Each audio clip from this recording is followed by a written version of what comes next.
Cube Radio. Salut, c'est Charles Dran avec l'équipe dans 5 minutes. On s'intéresse aux sciences, à l'histoire et à l'actualité. Aujourd'hui, on parle des belugas et de leur utilisation, comme d'autres mammifères marins, comme outils militaires par différentes armées du monde, dont la Russie, mais aussi les États-Unis. Récemment, des enclos contenant des dauphins militaires ont été repérés près de la mer Noire, en Russie, rappelant vivement la guerre froide, d'où sont issus ces programmes. On en avait vu aussi en 2003 durant la guerre d'Irak. On en suspecte encore. À quoi servent ces dauphins, ces belugas pour les armées? Quelle est l'histoire de ces cétacés de guerre? Voici Cybèle Olivier. En avril 2019, une vidéo virale attirait l'attention du monde. Un beluga, portant un harnais sur son dos, a été repéré sur la côte nord de la Norvège. On pouvait lire dessus « Équipement de Saint-Pétersbourg ». Étrange, parce que les belugas ne sont généralement pas vus à cet endroit, surtout pas seuls.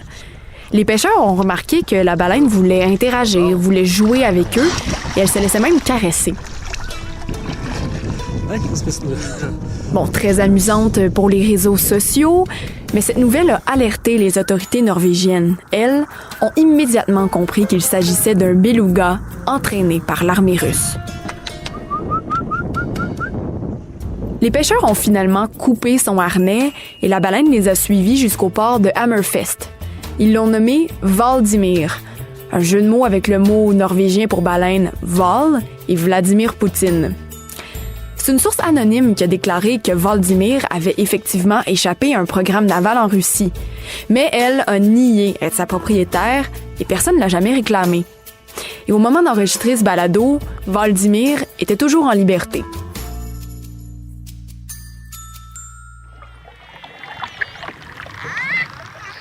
La découverte de ce beluga met en lumière la longue histoire des mammifères marins utilisés dans l'armée en Russie, mais aussi dans celle des États-Unis. Depuis des décennies, les armées entraînent des animaux comme les dauphins, les baleines, les lions de mer pour des opérations complexes. Les dauphins en particulier sont devenus les gardiens de la marine américaine, protégeant les navires et les bases militaires de dommages ennemis et effectuant des tâches qu'aucune technologie humaine ne peut reproduire. Les humains ont recruté des animaux pour les aider dans leurs opérations militaires depuis des siècles. Les fameux pigeons pour porter des messages, les éléphants en Inde pour piétiner et terrifier les soldats ennemis, les chevaux, les chameaux, les chiens pour aider pendant la guerre. Mais c'est au 20e siècle que les militaires ont commencé à se tourner vers le règne animal pour les aider dans leurs opérations sous-marines. Au cours des années 1960, au cœur de la guerre froide, les tactiques sous-marines devenaient de plus en plus importantes et les États-Unis ont commencé à chercher de l'inspiration à des endroits inattendus, en entamant une nouvelle opération secrète, le programme de mammifères marins de la marine américaine.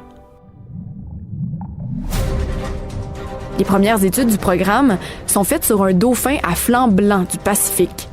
Ils cherchaient à améliorer les performances des torpilles.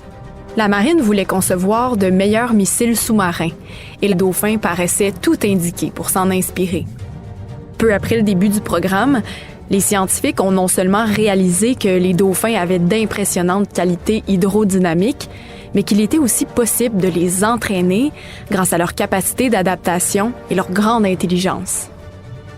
Et quand ils ont découvert que les dauphins pouvaient travailler de manière fiable en haute mer sans être attachés à leurs entraîneurs, là, le véritable potentiel des dauphins de la marine commençait à se réaliser.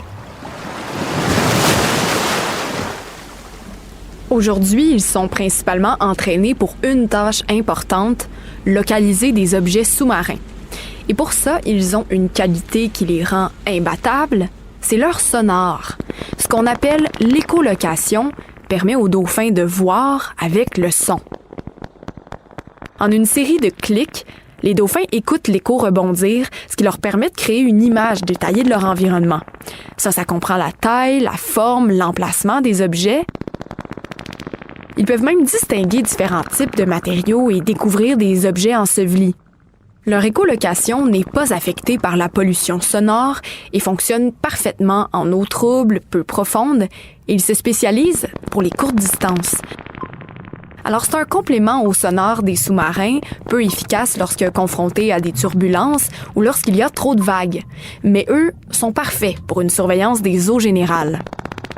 L'incroyable évolution des dauphins leur permet une grande précision.